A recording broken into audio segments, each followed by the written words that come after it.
بسم الله الرحمن الرحيم ولمن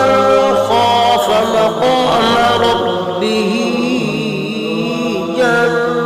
جنتان فبأي آلاء ربكما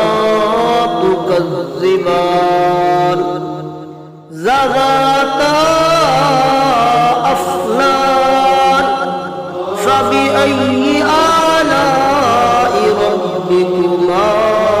تكذبان فيهما عينان تجريان فبأي آلاء ربكما تكذبان فيهما من